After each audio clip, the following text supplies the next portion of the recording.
Magandang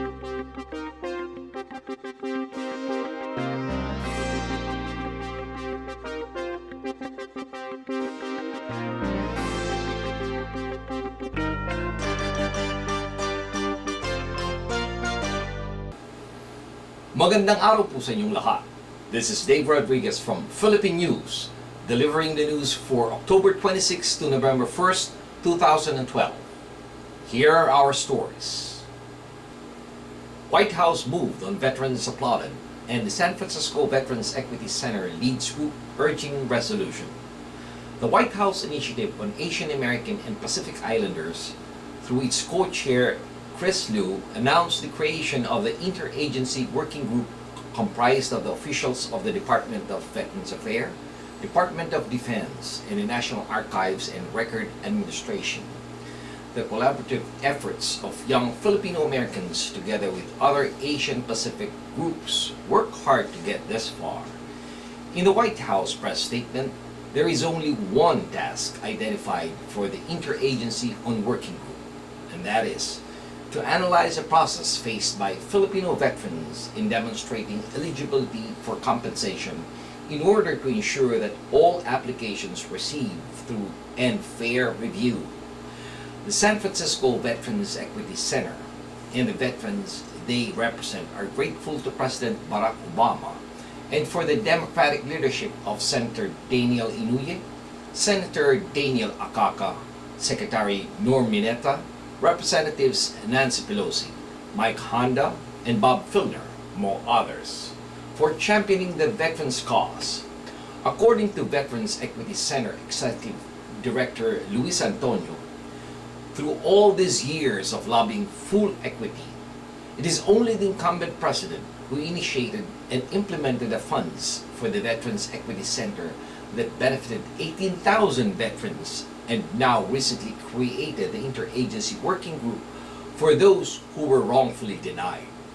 The organization urges the Veterans Affairs to change the process by accepting the fact that reliance on Missouri list is erroneous and that secondary reliable proof of military service should be accepted now before it's too late.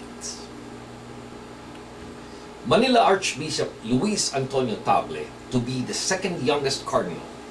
Manila Archbishop Luis Antonio Tagle will be among the 6 non-European Roman Catholic prelates who will join the Vatican's College of Cardinals in November, Pope Benedict XVI announced last October 24th. At 55 years old, Tagle will become the world's second largest cardinal and has been touted as a future papal contender. Cardinals advise the pontiff and elect his successors among themselves upon his death. The newest group of appointees will bring the total number of cardinals to worldwide of 120.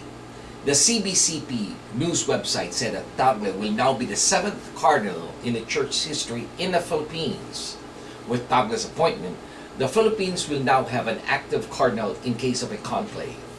Pope Benedict XVI announced his choice Wednesday in a move which may affect the elections of the future Pope. At the end of the weekly general audience, Pope Benedict said he would be appointing cardinals in a surprise consistory, the second to be held this year. The College of Cardinals, which is the elite body that advises the pontiff and elects his successor upon his death, is currently heavily weighted in favor of Europe. Beyond the call of duty, peace officers rise to the occasion.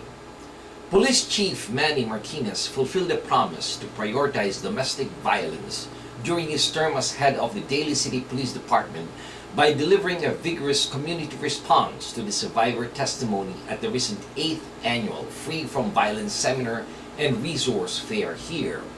Over a dozen of members of the police department, sworn and non-sworn here in Daly City, descended upon the Gellert Clubhouse to reinforce their leader's objectives. At the invitation of his boss, Lieutenant Julian Augustin, the highest-ranking Phil-Am Daly City Police Department officer, introduced each personnel.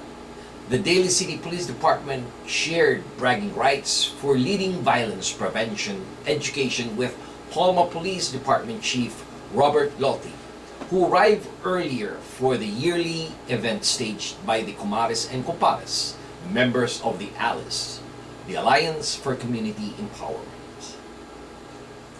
Debate on presidential bets. The Filipino-American community leader, Loida Nicolas Lewis, will take part in a town hall-style debate on the upcoming American presidential elections, discussing the implications the elections have on the Filipino-American community.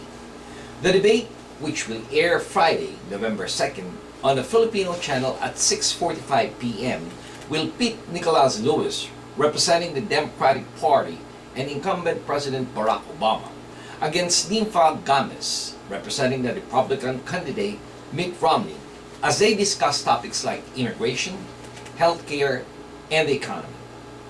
The two representatives are community leaders. Loida Nicolas Lewis chairs the Organization of U.S. Pinoys for Good Governance, while Games founded the Mission Hope Day programs in California. After the debate airs, undecided voters in the audience will cast their unofficial vote for which the candidate they now favor, and the results will be aired on TFC's Balitang America on Monday, November 5th, the night before the elections. And this has been your weekly news in review.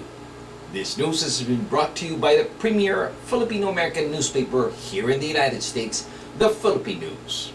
On behalf of the management and staff of the Philippine News, this is David Rodriguez, signing off and thanking everyone for listening. Maraming salamat po. Have a wonderful week and mabuhay po sa inyong lahat.